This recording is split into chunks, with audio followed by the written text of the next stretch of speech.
सनातन धर्म में सारा एक है। अगर ये ठाकुर हैं, अगर मैं पंडित हूँ, ये यादव है, तो हमारे घर का जो विधि है ना, या शादी का विधि हो या हमारे यहाँ जो भी मृत्यु होता है ये विधि हो, सारे एक है। तो भारत प्रभु श्री राम ना होते तो हनुमान सा दास ना होता, सूर्य ना होता तो पृथ्वी पर प्रकाश नहीं होता, सच्चाई नहीं होती तो विश्वास नहीं होता। अगर इस पृथ्वी पे कट्टर हिंदू नहीं होते तो उनका इतिहास नहीं होता और दोगले गद्दार पैदा नहीं होते। बटोगे तो कटोगे, इसलिए मिलजुल के रहो। राशन कार्ड से नाम कटेगा, मोदी जी घर दे रहे हैं उससे भी कटेगा, तो इसके बारे में ये बोल रहे थे। बाकी लोग अपने बारे में समझ गए कि हमें बोल दिए कि कटोगा, कटो का मतलब समझो ना। अरे तो आप जो समझो ना, हमारा तो ये समझना है। जब तक हिंदू जातिवाद में, भाषावाद में, क्षेत्रवाद में बढ़ता रहेगा ना, तो ऐसे कटता रहेगा। तुम अफगानिस्तान से भागे, तुम सीरिया से भागे, तुम पाकिस्तान से भागे, तुम तमिल से भागे, तुम केरल से भागे, तुम राजस्थान से भागे, तुम कश्मीर से भागे, तुम ये लगा लो बिहार से भी भाग जाओगे, उत्तर प्रदेश से भी भाग जाओगे, हरियाणा से भी भाग जाओगे, तुम क्यों भाग जाएंगे यार? भी भाग जाओगे। अगर ऐसे बढ़ते रहोगे, जो बांग्लादेश में जो हालात हुए है ना, वो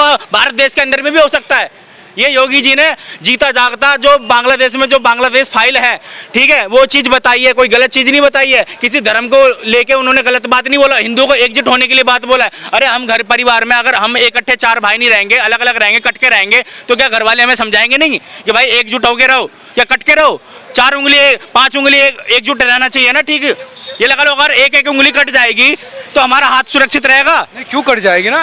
अरे वही तो मैं आपसे कहना हूँ, क्यों कट जाएगी? बटोगे नहीं, जब बटोगे तो रियल में कटोगे। अब हम चार भाई हैं, एक साथ है, ताकत है। अगर अलग हुए, अलग अलग हो गए, तो हमारा मौका का फायदा कोई मेरा पड़ोसी उठाएगा। हिंदू मुस्लिम फैला रहे हैं ना वो। कौन फैला रहे हैं? योगी जी वो और एक मिनट, और पक्ष कह रहा है कि उससे वो हिंदुओं को भड़का रहे हैं। अगर एक मिनट रुके, अगर विकास की बात हो तो हिंदू मुसलमान हो जाता है। और 14 से पहले क्या था? मुस्लिम क्या था? मैं खुला बोलता हूँ, आज भी मेरे गांव में, मैं जहाँ पे रहता था ना, लोग बहुत सताया करते थे। बाकी आज की डेट में उनकी औकात नहीं, उनकी हिम्मत नहीं जो सता दे। उनको पता है कि अगर आज इनके साथ गलत करेंगे तो इनके साथ गलत करने वाले 75 हैं। बाकी आपके गांव में बिल्कुल सताया गया है। क्यों नहीं सताया गया? नल जो हमारे पहले एक जमाना में जो मेरा कुआं होता था पानी, उसमें गलत गलत चीज डाला गया है। अब बताइए, खुला बोल रहा हूँ चैनल पे। कौन से जिले से आप? गया जिला से हम, उसमें डाला गया है, बहुत तंग किया गया है। आज डेट में हमारा सुविधा हो गया है, बोरवेल है, हर चीज है, लोग पानी पी लेते हैं। पहले इतना तंग किया जाता था ना सर, हमारे कौन करता था तंग? लोग करते थे, समझ जाइए, जो जातिवाद में बैठते। और ऐसा तंग किया जाता था कि जब हमारे पिताजी सरकारी ट्यूबवेल पे बैठा है तो पूरा मोहल्ला पानी पीता था, उसमें भी तंग किया जाता था। उस पे लाके ओची रख दिया जाता था। ओची हम झेले हैं, ओची हम देखे हैं। बाकी हम नहीं बोलते, हम छिपाते हैं, चलो कोई नहीं, अपने हैं, सब अपने हैं। बाकी जो अब सच बोलना पड़ेगा, सच्चाई लाना पड़ेगा, तब उनको लगेगा कि हाँ हमने गलत किया है तो ये सच बोल रहे हैं। और जब तक उनको गलत किया और गलत नहीं बोलोगे, उनको लगेगा नहीं हम बहुत अच्छा कर रहे हैं। तो इसलिए गलत को गलत बोलना पड़ेगा। अगर हम बीजेपी की वजह से चेंज हुआ है क्या? बीजेपी किसकी वजह से चेंज हुई है? वजह से नहीं हुआ, ये देश के जनता की वजह से चेंज हुआ है। देश के, एक मिनट, देश के जनता की वजह से चेंज हुआ। हम चुनाव अच्छा किए हैं, हम जो अपना जो पकड़ है, जो व्यक्ति जो पीएम चुने हैं सबसे अच्छा चुने हैं, मुख्यमंत्री चुने हैं सबसे अच्छा चुने हैं, विकास के लिए चुने हैं, हम जातिवाद के लिए चुने हैं। आज डेट में अगर कॉलोनी मिला, घर मिला है, पैसा मिला, राशन मिला है, तो एक जाति के देख के नहीं मिला है, सभी जाति को मिला है। अगर इसमें कोई कहता है कि जातिवाद हुआ है तो फिर उससे बड़ा कोई गलत आदमी है नहीं, उससे बड़ा दोगला इंसान है नहीं, दोगला हिंदू कोई है ही नहीं। देखिए, मैं भारत की धरती पर रहता हूँ, भारत देश से प्यार करता हूँ। भारत देश के 3 नाम है, इंडिया, भारत और हिंदुस्तान, ठीक है। मैं देश पर गौरव करता हूँ, मैं देश का नागरिक हूँ। और देश का नागरिक जब माना जाता है जब हर नागरिक ये देश के संविधान का पालन करेगा। बाहर कंट्रियों में जब आप जाते हो तो हर नागरिक देश का पालन करता है, ठीक है। और दूसरी बात, पढ़े लिखे में और अनपढ़ में भी दिन रात का फ़र्क होता है। हमारे देश का पढ़ा लिखा भी अगर नहीं पढ़ पाया है तो उस माँ बाप ने मेहनत करके अपने बच्चों को पढ़ा लिखा के उस ओहदे तक पहुँचाया जिसके बेटे आज कलेक्टर है, डीएम है, एसडीएम है, ठीक है। तो मेरा ये निवेदन है, देश को जोड़ो, देश को तोड़ो मत। इन नेताओं का कुछ नहीं जाएगा, चाहे कांग्रेस हो चाहे बीजेपी हो। अगर ये अपने फायदे के लिए अगर देश को तोड़ने की बात करे है, चाहे वह मायावती है, चाहे चंद्रशेखर रावण है, चाहे कोई भी है, तो उनके खिलाफ सख्त जो कौन तोड़ रहा है देश को? भाई एक बात बता, आंदोलन में क्या होता है? आंदोलन में झगड़े होते हैं। मैं बताऊँ, आंदोलन में झगड़े होते हैं। जैसे चंद्रशेखर रावण जी आजकल ड्रामा कर रहा है, मैं उसकी कुंडली भी जानू हूँ, मेरे से ज़्यादा कोई नहीं जानता।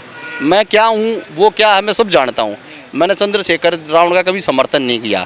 मैं ऐसे लोगों का समर्थन करता हूँ जो देश की बात करे और जो सबको लेकर किसको किसका समर्थन करते हैं आप? मैं समर्थन करता हूँ उस नागरिक का जो देश की बात करे। भैया किस नेता का समर्थन करते हैं? किस नेता यार, मैं इन भैया का समर्थन करूँ? इन भैया ये नेता थोड़े ही हैं यार भाई तो है ना, ये नेता नहीं बन नेता नहीं सकते। भाई, चुनाव थोड़ी लड़ रहे हैं। क्यों लड़ेंगे? आने वाले टाइम पे लड़ेंगे। अभी अभी किसका नहीं, नेता किसको पसंद करते हैं आप? मैं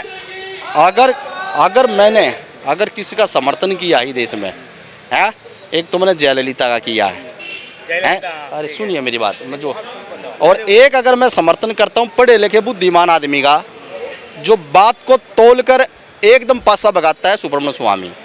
कभी भी अरे भाई, जो चुनाव जीतने वाले लोग, योगी जी, मोदी जी, राहुल गांधी, ना मैं राहुल गांधी का समर्थन करता, ना मैं मोदी का करता, ना मैं योगी का करता, और देश में कोई आ भाई जाए। कोई तो नेता तो चुनोगे ना, अखिलेश यादव को। यार मेरी बात सुन ले, मैं तो सबसे बड़ी आदमी उसने मानू चंद्रबाबू नायडू ने, जिन्हें टांगड़ो जाकर अपना सिस्टम बना लिया ना। जुगाड़ वाले आदमी को, तेज आदमी को पसंद करता मैं हो। ऐसा ही चाहता हूँ, जुगाड़ वाले आदमी को ही पसंद करता हूँ मैं। मोदी जी से जैसे अच्छे आदमी यार मैं मोदी की बुराई ये नहीं करी, मोदी देश का प्रधानमंत्री है ना। कुछ लोग तो ये कह रहे हैं आज मोदी अकल योगी है, कह रहे हैं ना। अरे समय बदलता है, कभी हवा कभी तो बदलता ही है, बदलता ही रहेगा। देखिए भाई साहब, आप देखो तो चंद्रशेखर रावण ने आज फरीदाबाद के अंदर भीम आर्मी के नाम से टिकटें बांटी हैं। किसको बांटी है पता आपको? जय भीम जय मीम। मीम कैसे हो गया? खटिया पे कौन आया था भाई साहब? भीम, जय श्री राम जय भीम हम भी बोल देंगे, जय भीम जय मीम के नारे लग रहे हैं। और भाई साहब मैं कह रहा हूँ टिकटें बांटी जा रही मुसलमानों को। और अंकिता हत्याकांड जिसने करा है, जिसने अंकिता हत्याकांड में जिसका हाथ था, उसके परिवार को, उसके चाचा ताऊ को घर में टिकट गई है भाई साहब।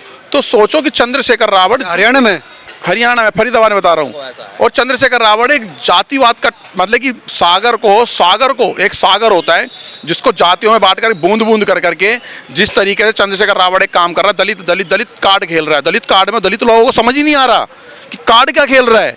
अगर दलित में कोई दलितों को बढ़ाना चाहता है ना। अरे मेरी बात सुनो ना, अब अगर कोई दलित व्यक्ति है वो रिक्शा चला रहा है तो टिकट उसको देना, वो मेहनत कर रहा है, वो तेरे आके झंडा भी उठा रहा है, तू 1000 करोड़ के मालिकों को क्यों दे रहा है?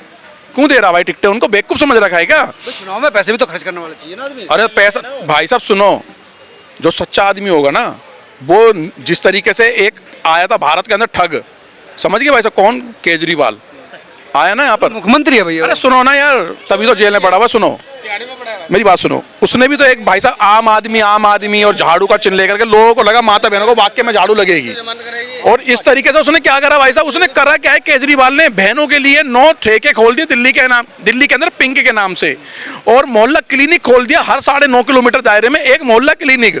उसके ऑपोजिट मोदी जी ने क्या करा? जैनिक दवाइयां खोल दी, 1000 रुपए की दवाई आपको 100 रुपए मिल रही है। और आप क्या चाहते हो भाई साहब? वो भी 1 किलोमीटर दायरे के अंदर 3 दुकान जैनिक दवाइयों की खोली है मोदी जी ने। चंद्रशेखर रावण को लेकर आप गुस्सा है? मैं चंद्रशेखर रावण ने क्या हमारे क्या कोई चप्पल जूते चोरी करे जो गुस्सा होऊंगा मैं गुस्सा नहीं हूं मैं, लेकिन जिस तरीके से वो टिकट बांट रहा है मुस्लिम समाज के लोगों को और एक जातिवाद का जो टास्क खेल रहा है ना, तो चंद्रशेखर रावण देख लेना, उसके हालात देख लेना समय आने पर। चंद्रशेखर रावण कह रहे हैं कि ये बहुत ज्यादा धार्मिक और जातीय। हरियाणा के बारे में बारीकी से मैं जानता हूँ, 90 के 90 हल्के के लोगों के नेताओं को भी जानता हूँ, ठीक है। हरियाणा के अंदर चाहे जेजेपी हो चाहे चंद्रशेखर रावण हो, ये जो ना वोट कटुआ पार्टी